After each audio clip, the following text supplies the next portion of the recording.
अस्सलामुअलैकुम, मैं हूँ इमरान वसीम। नाज़रीन, आज के प्रोग्राम में दो बड़ी ख़बरें आपके साथ हम शेयर करेंगे, लेकिन आज की ख़बरों की डिटेल में जाने से पहले उन दोस्तों से दरख्वास्त करेंगे जिन्होंने अभी तक हमारा चैनल सब्सक्राइब नहीं किया, वो चैनल को सब्सक्राइब कर लें और बेल आइकॉन का बटन भी ज़रूर प्रेस करें।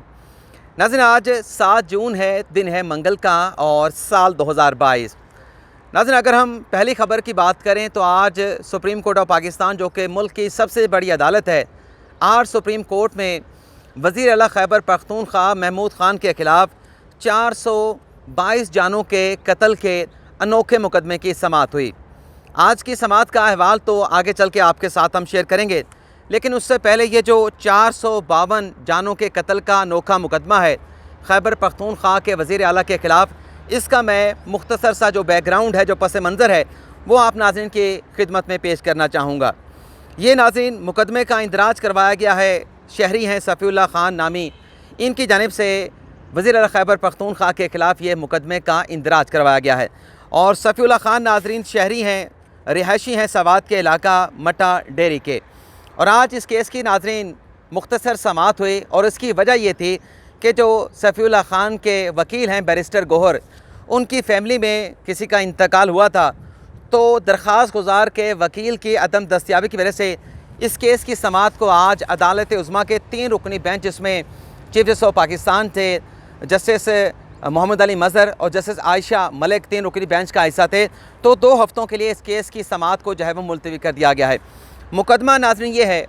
वज़ीर आला खैबर पख्तूनख्वा के ख़िलाफ़ FIR ये है कि सवात के इलाका मटा डेरी में एक डिग्री कॉलेज की तामीर का मंसूबा बनाया गया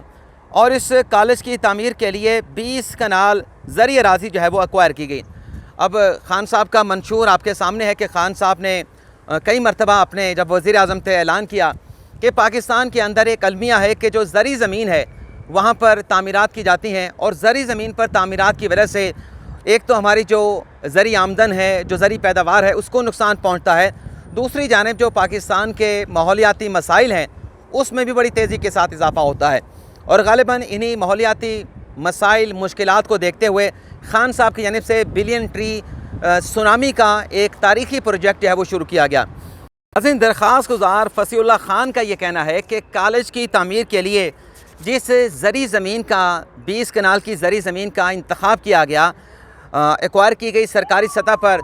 उस जगह के साथ 83 कनाल बैरन ज़मीन भी मौजूद है, बंजर ज़मीन भी मौजूद थी। लेकिन दरख्वास्त गुज़ार फसीउल्लाह ख़ान ये कहते हैं कि क्योंकि वज़ीर आला खैबर पख्तूनख्वा की हमारे साथ सियासी मुखालफत है और उस सियासी मुखालफत की आड़ में उन्होंने हमारी ज़री ज़मीन को जो है वो एक्वायर किया ताकि हमें सियासी तौर पे नुकसान पहुंचा सकें। अब इसमें दरख्वास्त में फसीउल्लाह ख़ान का ये कहना है कि ना सिर्फ़ कॉलेज की तामीर के लिए ज़री ज़मीन का इंतखाब किया गया, बल्कि इसके साथ साथ इस ज़री ज़मीन पर जो कॉलेज की तामीर का आगाज़ किया गया, तामीर से पहले इस ज़री ज़मीन के ऊपर जो 452 फलदार सायादार दरख्त थे उनका कत्लेआम किया गया। और आज अदालत में जब इस केस की समाअत हुई तो अदालत की जानिब से इस बात पर शदीद बरहमी का इजहार किया गया क्या खैबर पख्तूनख्वा हुकूमत के पास कॉलेज की तामीर के लिए कोई और ज़मीन नहीं थी, और बल्कि चीफ जस्टिस उमर ता बंदियाल की जानिब से तो यहाँ तक कहा गया कि सवात की एक अपनी खूबसूरती है। चीफ जस्टिस साहब ने कहा कि जब हम सवात में जाते हैं तो उसकी खूबसूरती यह है कि एक तरफ जो है वो दरियाए सवात बह रहा होता है, उसकी अपनी खूबसूरती है, और दूसरी तरफ जो है वो सायादार फलदार दरख्त होते हैं।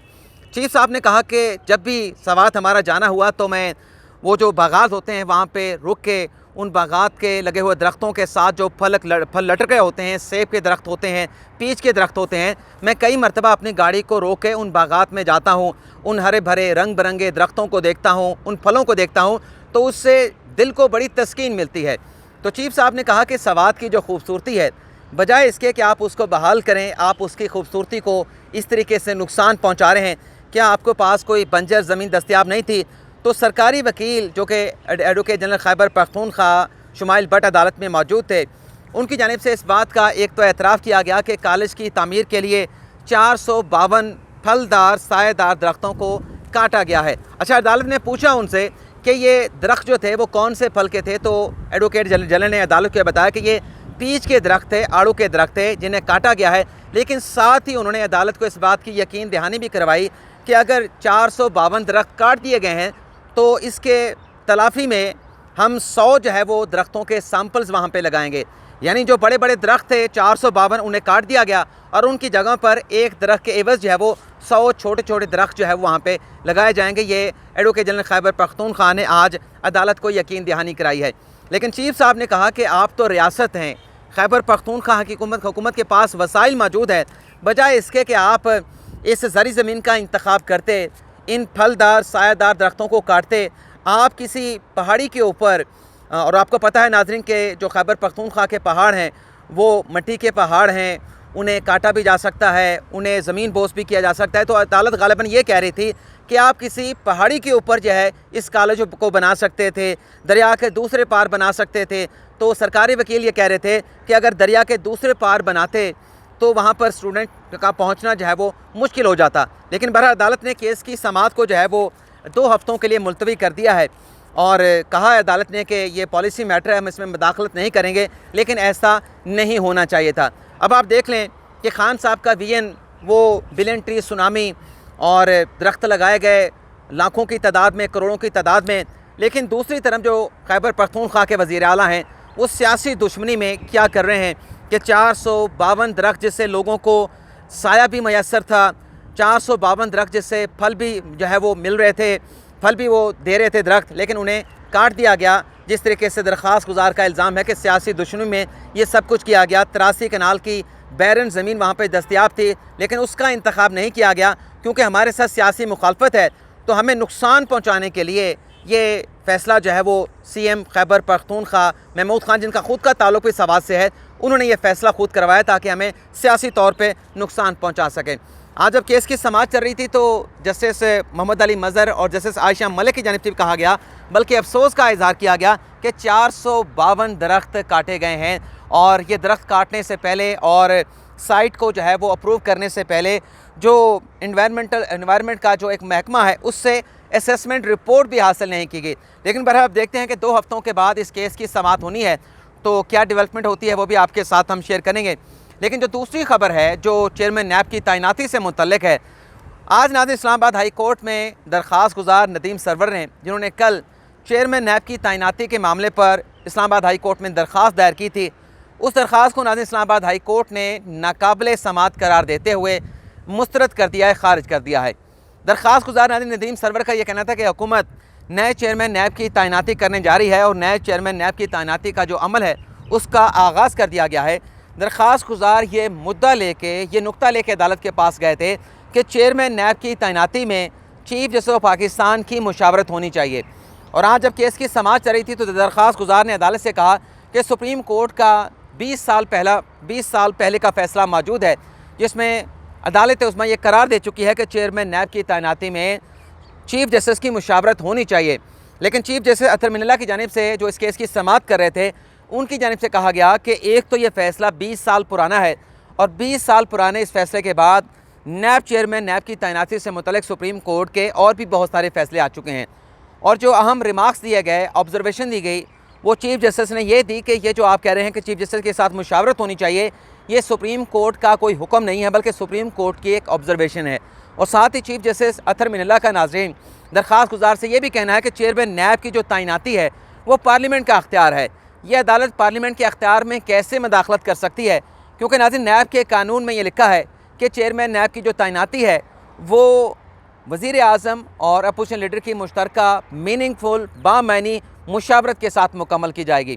तो अदालत ने यह करार दिया है कि यह पार्लियामेंट का मामला है, कायदे-ए-वान और अपोजिशन लीडर के दरमियान मामला है, हम इसमें मदाखलत नहीं कर सकते, हमारे पास ऐसा कोई अख्तियार नहीं। और ये करार देकर अदालत ने ये जो दरख्वास्त है इससे मुस्तरद कर दिया है, खारिज कर दिया है। ये जो नाज़रीन इस्लामाबाद हाई कोर्ट का फ़ैसला है इससे एक और तनाज़ुर में भी देखा जा रहा है। सोशल मीडिया पे हमने कुछ पोस्ट पढ़ी हैं, ट्वीट्स पढ़ी हैं। उन सोशल मीडिया पोस्ट में नाज़रीन ये कहा जा रहा है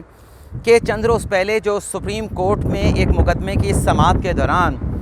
चीफ जस्टिस की जानिब से और उस बेंच के जज साहबान की जानिब से ये कहा गया हुकूमत से कि जो चेयरमैन नैब की तैनाती का अमल शुरू किया गया है, सुप्रीम कोर्ट उस प्रोसेस को देख रही है। और सोशल मीडिया पे ये कहा जा रहा है कि उस रोज़ अदालत का ये भी कहना था हुकूमत से कि आप ऐसा चेयरमैन नैब अपॉइंट करें जो ईमानदार हो, जो अच्छी शोहरत का हामिल हो, जिसकी साख अच्छी हो। तो अब इस इस्लामाबाद हाई कोर्ट के फ़ैसले के बाद ये कहा जा रहा है कि एक अदालत जो आइनी अदालत है, इस्लामाबाद हाई कोर्ट है, वो ये कहती है कि हम पार्लियामेंट के मामले में चेयरमैन नैब की तकर्री के प्रोसेस में हम मदाखलत नहीं कर सकते, उसका जायज़ा नहीं ले सकते। तो सवाल ये उठाया जा रहा है कि जब एक आइनी अदालत इस्लामाबाद हाई कोर्ट इस प्रोसेस पर जुडिशल रिव्यू नहीं करना चाहती, तो सुप्रीम कोर्ट जो है वो अदालत से, हुकूमत से कैसे कह सकती है कि हम चेयरमैन नैब की तैनाती पर जो है वो नज़र रखे हुए हैं। अब देखते हैं कि ये जो मुकदमा है चेयरमैन नैब की तैनाती से मुतल्लिक जो तहकीकाती इदारों में हुकूमती शख्सियात की जो मुबैना मुदाखलत है, उस केस में ये ऑब्जर्वेशन आई थी। तो 14 जून को इस केस की दोबारा समाअत होनी है। उसमें चेयरमैन नैब की तैनाती से मुतल्लिक हुकूमत क्या बताती है, क्या रिपोर्ट पेश करती है और इस रिपोर्ट पर अदालत जो है वो क्या कमेंट्स पास करती है, वो तो आइंदा समाअत में जो भी डेवलपमेंट होगी वो आपके साथ हम शेयर करेंगे। लेकिन फ़िलहाल आज के प्रोग्राम से आपसे इजाज़त चाहेंगे। अल्लाह ताला आपका हामी नासर हो, दुआ में याद रखिएगा। अल्लाह हाफ़िज़।